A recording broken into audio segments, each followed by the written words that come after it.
You up from lunch. My family goes way back in agriculture. My great-great-grandfather on my mother's side came to the United States from New York to Spain on a cattle boat. Got off in Key West and never got back on. People say that he probably got shipwrecked. I think he probably had too much to drink and decided, I'm not sitting on a cattle boat for another 12 days. On the other side, Georgia, cattle, we do have some dairymen. We still speak to them some at family occasions. So we go back quite a ways. The reason I got involved with Grassfed was in 2003, the United States government decided to say that start a Grassfed label claim. It's what you can see on the package when you see Grassfed.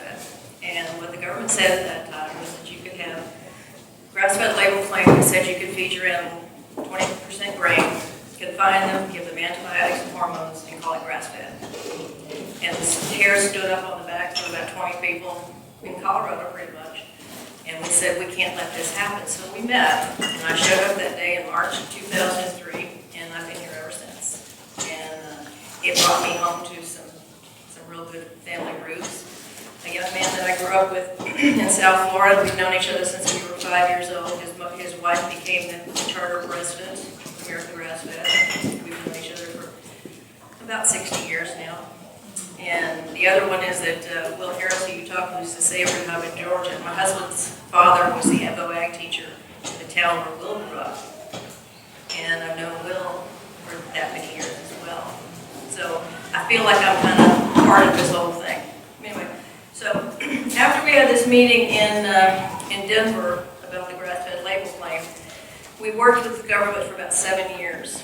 And during that time, I think it was in '04, we had a conference in Mississippi with Allen Nation. We had a little conference down there. And I picked up the phone one day, and this Texan said, I'm coming down there. And I went, okay, we got a Texan now, all right. And it was Don Davis, and I had never met him. And we're walking through the airport, and I saw the hat, and I said, that's Don Davis. And sure enough, it was. And so that started that relationship. So these are long-term relationships we have. So we decided in 3, 4, 5, and 6 that we were going to try and work with the government to come up with a meaningful Grassfed label claim. And the government said, well, we like what you're doing, we think that's great, but we're only going to address what the animal eats. Not where it's eaten, not how it's raised, nothing else. It always has to have is a forage-based diet. So they kind of picked me because I didn't show up that day, and they said, we're going to start our own third-party certified program. And we said, okay, and you're going to run it. And I went, okay. And that was in '07, so we've been, was it '07? Must have been '07. Yeah, whichever. '06. So the U.S. government, and I'll skip around a little bit, but y'all can ask me questions later if it doesn't make sense. When you see the government, USDA, grass-fed label on any package in the United States, the only thing that means is the animal has eaten grass. It doesn't say where it's eaten it. It doesn't say anything about confinement feeding. It doesn't say anything about antibiotics. It doesn't say anything about hormones. Now, this is the way it was from '07 until 2 years ago. And for those of you who know a lot about the government, you need a Bible of acronyms when you go there because it gets some crazy. Well, Agricultural Marketing Services wrote the Grassfed claim. Food Safety Inspection Service, which when you go to get a label, administered that claim. Well, AMS wrote the claim, and FSI said, we don't like your definition, and we're not going to adhere to it. So we're going to let anybody who comes to us and says they're grass-fed put the label, the term on their label. And if it's 1% grass-fed, we're going to let them put grass-fed on their label. Or 10%, or 12%, or 50%. And we went, so in the meantime, we have a third-party certified program. So when you see this seal on a package, it says to the consumer, we work very closely with a lot of consumers, that those animals have been raised on pasture. There is allowance for Roundup treating, that kind of thing, but not confined feeding. No antibiotics. We don't believe in not treating an animal that's ill or sick or needs treating, but just take it out of the program.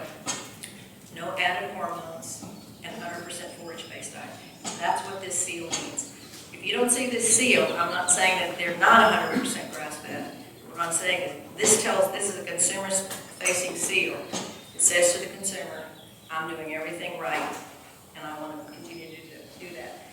I will tell you this, that again, in all of this mash of working with the government, this and that, the other thing, is that 2 years ago, the United States Department of Agriculture Food Safety Inspection Services gave JBS feedlots a grass-fed label.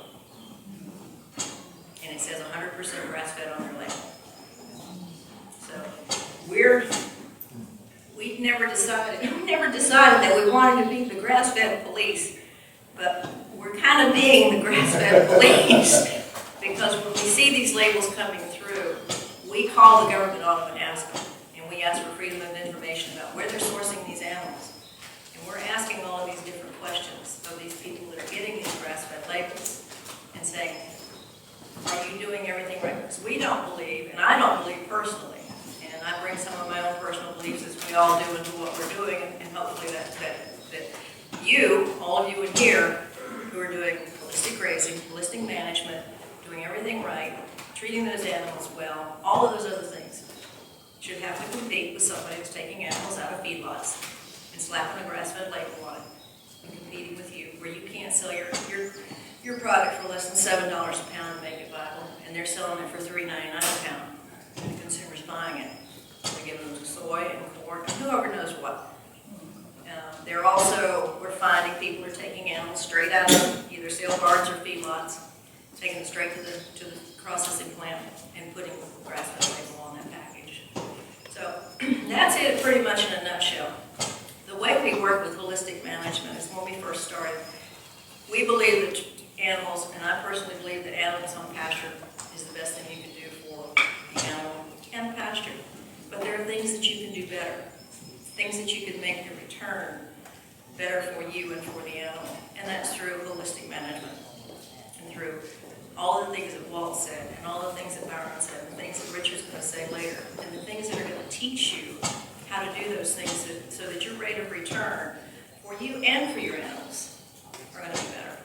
So that's what we're working together, because we have the forward-facing seal in the marketplace. And there are people out there that are cheating. And I, quite frankly, like to see hard work rewarded. And I don't like to see work that's not being done correctly being rewarded with the same amount of benefit and economic benefit to them. We did have a meeting. I spent quite a bit of time on the phone, thank God, because those trips to Washington, for those of you who've made them, get pretty expensive and pretty frustrating trying to schedule meetings and all that kind of stuff. We've had a lot of conversations outside of Washington lately with Food Safety Inspection Service and with Agricultural Marketing Services.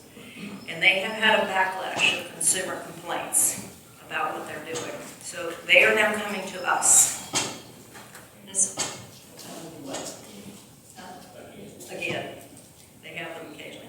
They're coming to us and saying, what can we do? How can we work together on this? And they said, well, they've got to change what they're doing. But they're so bureaucratic that they're going to rely on us to bring them the people that are doing it incorrectly. They can't do it themselves. It's too big, it's too crazy. So we're going to have to identify them in the marketplace. So Food Safety Inspection Service is now going to start changing the way they issue labels. And they're going to start coming to us and asking us, what do you know about these people? And it's heady, it's daunting, it's a little scary.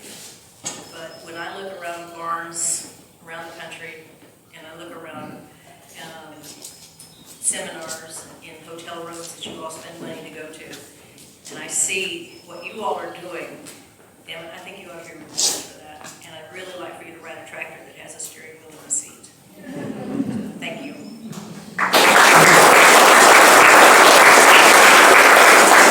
We're going to try and catch up on time, so I'm going to just quickly talk about our standards and certification. If you were interested in AGA, I'm not a salesman as far as that, but we survive on membership. Our membership is $100 a year. Our certification program is very simple. We're producer driven. We it's not a bunch of scientists who are writing these things. We do call on people who have scientific backgrounds, but if it doesn't work for the producer, it's not going to work. So our Standards and Certification Committee, Don runs that. God love him in Texas. But we got a bunch of great people. We just came out with dairy standards. We're coming up with monogastric standards for pork and poultry here. Hopefully pretty soon.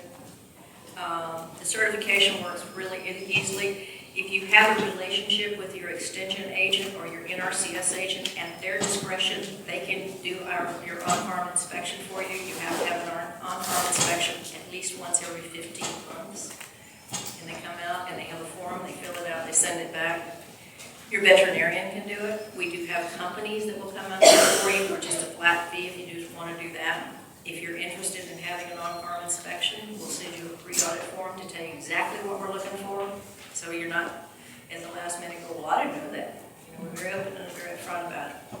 The fees for certification the first year, so we get you set up in the system, is $150. After that, it's $100 a year, plus every hit that you harvest. Large ruminants is $1. For every small ruminant, it's $0.25. So you harvest one, you kill one, you send me a lot. But I will tell you this, the first year we started, I had this wonderful young lady from Wisconsin. She just started farming, and she said, I need to send you some money. And I said, well, okay, I'd love to have some money. Thank you. I'm paying the light bill this month. Kind of teasing with her a little bit. She said, well, I killed one. And I said, okay. And she said, I killed half. I said, please don't send me 50 cents. So, and that's pretty much on your honor system. And so, but it's based on, you know, however many you're harvesting, that kind of thing. So the fees are very reasonable. It's not an organic certification. There's a lot of things in organic that we like holistic management. There are a lot of things that are similar, but the organic program is a government program and it's expensive. And we can layer that on top of the organic. If you have another certification like organic or I can't remember all the ones right now, where you have an inspector coming out anyway, we can send them our audit module. They can do our inspection at the same time. Okay. So I'm going to be around the rest of the day. If you have any questions, let me know. We're not hard sell. We work very closely with Savory, and I think it's a good relationship. We've been doing this for so long. I just want to get the posers out of the marketplace so you all can have that place. Okay. Before I get off the stage, this lovely young woman is standing over here in the red dress and black boots. She makes my life work, so say hello to Elena. She came on board about, what, 6 months, 7 months ago? 8. And she keeps me and the rest of us kind of in line and make sure we get things done. So thank you all very much for inviting me, and I'm glad to be in Texas. I'm going home to Colorado tomorrow and 4 inches of snow. Thank you.